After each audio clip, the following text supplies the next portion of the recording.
today we want to look into one of those rules, kind of talk about it, dissect it a little bit. It's the 70 to 80% rule. What is that all about, Chawn? It's a general thought that you're living off your 100% of your income today, and then as you move into the retirement stage of life, that some expenses go away. So what the rule says is that you only need 70 to 80% of today's income to live off of in retirement. General thought behind that is, well, yes, certain expenses go away. So no longer getting that paycheck, so you're not paying some of the payroll taxes. You may not need to be contributing to your 401k plan. So that's where some of that 100% of your income is going today. And if you don't have those categories or those expenses in retirement, well, then it's easy, right? Should be able to only need 70 or 80%, and you're off on your way. So what are you guys doing sitting here? It's that simple, right? Yeah, just boom, into the sunset. Yeah, and that rule works well for some people, but it's more by coincidence as opposed to the rule actually works. And that's why there definitely needs to be a more customized approach for one of the most important things of parts of your plan as you make that transition to retirement. Yeah. We see it so much, it can be a great starting point, but life doesn't happen in a straight line. Life isn't going to go exactly according to plan throughout your 20, 30, 40-year retirement journey. It never has gone to plan, so why is it going to start all of a sudden because we stopped working?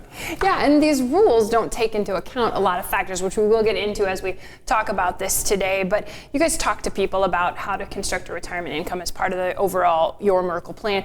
And Chawn, there's some concepts that are really fundamental to understand as you talk about this spending and how it's not a straight line as you head through retirement. Yeah, one of the concepts, something we like talking about a lot, is that we know there are different phases of retirement. We have the opportunity to work with a lot of families, some families in that pre-retirement stage of life, but a lot of families out there in that retirement journey. So we get to see and experience and learn a lot. It's a great opportunity to get to know what people are worried about and what retirement truly looks like. So we talk about this a lot, that there's 3 phases of retirement. Phase 1 being the go-go years. You think about that, you're on day 1 of retirement, excitement level is high, the world is in front of you, you really can do whatever it is that you want to do. Now you're starting to chase those dreams. Some people, that includes a lot of travel, going out to eat, whether it's international travel, domestic travel, being able to go visit family and friends that the full-time job didn't allow you to do. So a lot of times we will see that maybe expenses are a little higher than what you've expected, because now every day's a Saturday, there is no work week, you have full control of what your day and time looks like. As we work through those go-go years, we head to phase 2 of retirement, which we like to call the slow-go years. And you think about we mentioned life not always going according to plan. At the time that you might enter these different stages is going to vary from one couple, one individual, to the next couple or individual. Health is a big part of what drives the different stages and phases of retirement. So in those slow go years, maybe now you've been able to take a lot of those trips and accomplish and maybe check off some of those retirement goals and enjoy those golden years.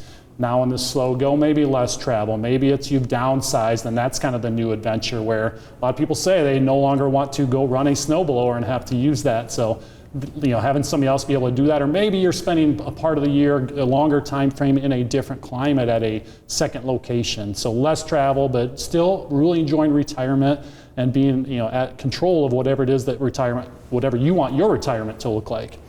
We're working through phase 2. We now head to phase 3 of retirement, which we like to call the no-go years. So in those no-go years, maybe things just aren't as easy as they once were. We think about health, again, being that primary driver we know hopping on a plane today isn't nearly as fun as what it was, or nearly as easy as what it was 5, 10, and 20 years ago.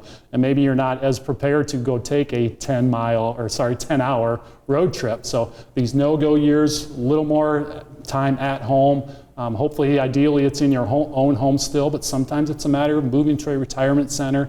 Maybe your health gets to a point where you need care and now you're moving to a facility, or maybe moving in with family. But big takeaway from this is that as you go through these stages of retirement, you have a certain amount of control around what your total expenses look like, but some aspects of your expenses in your income plan are outside of your control. So we try to enjoy retirement as much as we can, enjoy those different stages. So we have a lot of fun being able to talk about this concept with our different families so they can start mentally preparing for that lifestyle plan.